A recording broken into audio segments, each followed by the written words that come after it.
Marjorie Roman here, and welcome back to another episode of Let's Make You Wealthy with Jim Do. Thank you for being here. Glad to be here. And we're going to make you guys wealthy today with a whole bunch of knowledge that you're going to be able to receive. So today we're going to talk about investing, because I know that investing has become so popular nowadays. People are noticing that there's great potential instead of following the typical traditional way that society taught us of like, you graduate, then you start working, keep working until you die and buy, right? So if we were to give you $1,000 today, what would you invest it on? I'd probably buy polka dot. No, I'm kidding. I would probably, for that amount, because it's not enough to get me into a real estate deal that would be substantial. Mm-hmm. So for me personally, I'd probably buy an ETF, an exchange traded fund that represented a basket of stocks. That's probably what I do. And that doesn't mean that's what you should do.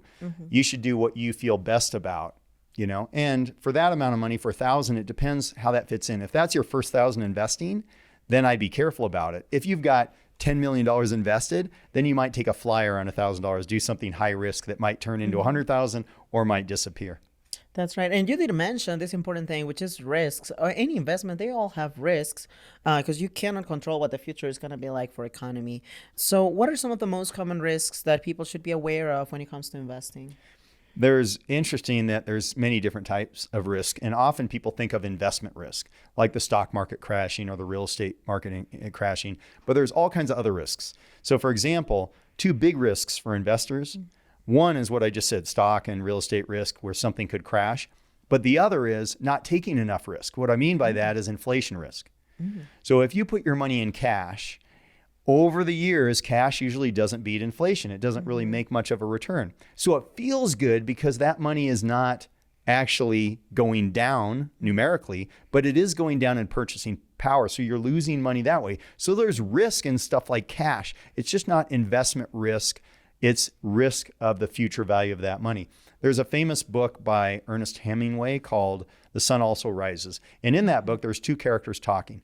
And one character says to the other character, how'd you go broke? And the other character says, I only went broke in two ways. First gradually and then suddenly, which is, by the way, how everyone goes broke. First gradually and then suddenly. So the way you go broke suddenly is you take too much concentration risk. You put all your money in one crypto coin or something like that, and it crashes and you lose your money. So that's too much risk. The other way is going broke slowly, and that's not taking enough risk because you're too afraid of the markets. So then you put your money in cash and CDs and those types of things, which, by the way, are making more money today than they used to, but still way under what inflation is. So you're still losing money on that. So think about those risks.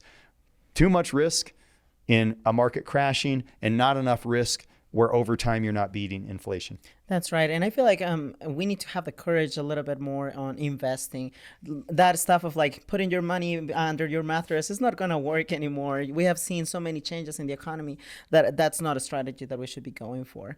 So you did mention that it's important to start investing, but what are some of the ways that we can diversify those investments to make sure that we have enough cushion of risk, but at the same time that we're staying on top of our game to make sure that we can generate the capital that we are looking for?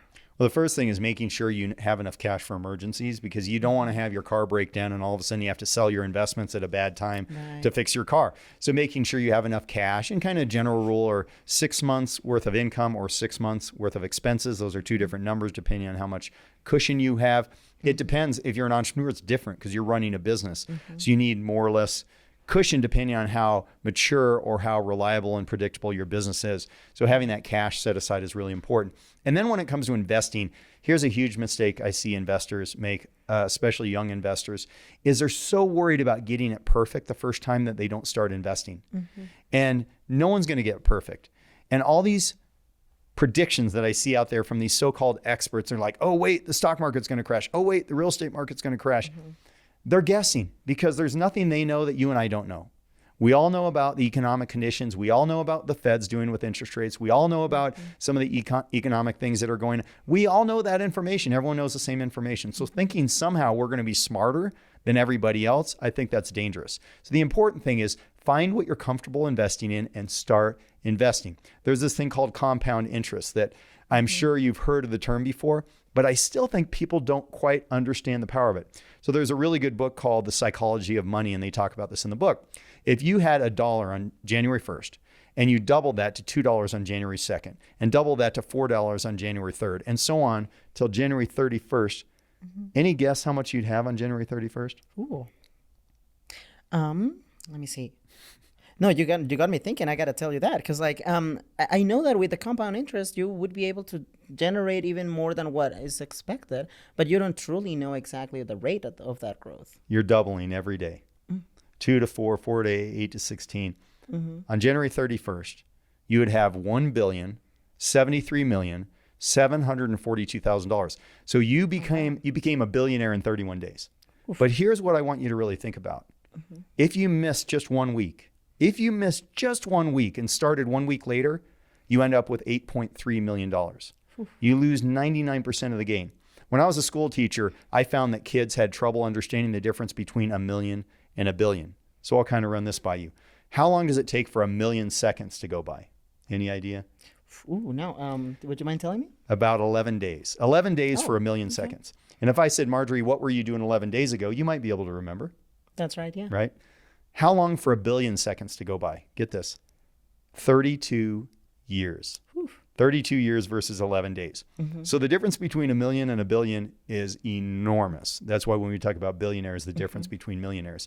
So get invested. Just start investing and just do it consistently over time. Don't be so concerned about making it perfect or not losing money. Because the other thing to know about investing is volatility is a part of every great investment. Meaning every great investment moves up and down. Real estate, you don't feel it as much because how much is my home worth? I can go on Zillow or one of the websites and guess, but I don't know until I actually try to sell my home. It's easier with stocks because I can look and I can know exactly what Apple stock is worth today. But real estate and stocks, which are two of the more tried and true types of investments over time, they make you money, but they have volatility. They go up and down.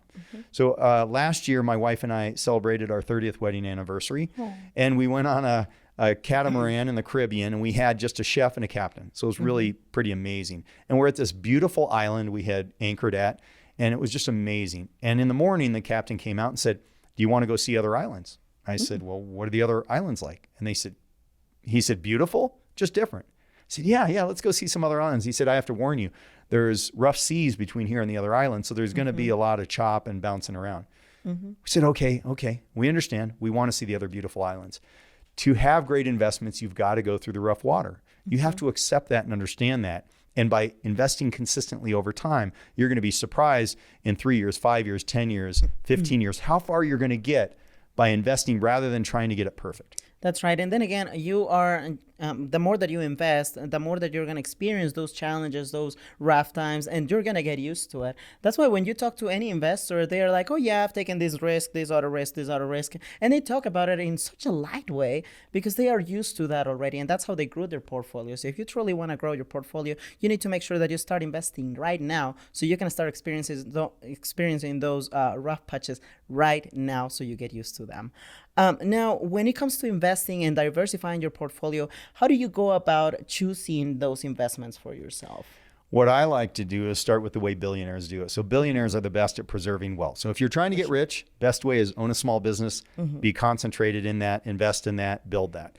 But if you want to stay rich, being diversified, having money spread around. UBS does a survey every year, and they tell us every 2 years, and they tell us what the billionaire families are investing in. So today, the most recent one says that the average billionaire has invested 32% stocks, 15% bonds, 10% cash, 21% private equity, 2% private debt, 12% real estate, 4% hedge funds, 1% infrastructure, 1% art and collectibles, 1% precious metals, and 1% commodities. I think that adds up to 100. So I like to start there and go, okay, billionaires are very smart. That's how they're allocated. What's your allocation? Do you want more real estate than stocks? Do you want more stocks than real estate? Do you want more private equity, investing in private companies? But whatever that is for you, you want to map that out ahead of time as your strategy. Because as they say in the art of war, tactics without strategy is the noise before defeat. Start with your strategy. Within real estate, how much do you want to have in single family homes or luxury Airbnbs? How much in multifamily? How much in self-storage? Those types of things. Because then investing becomes easy, because if you look at a real estate deal and you say, oh, I already have too much in single family homes, I want to look for something in multifamily. It makes the decision making easier, and it makes you less likely to make a mistake and be over concentrated in one area. That's right. Thank you so much again, Jim. And thank you to our audience. So there you have it. Investing is such a wonderful game that it can generate so many profits, but just make sure that you have the right game plan for you to follow. We're going to see you in the next episode. Bye bye.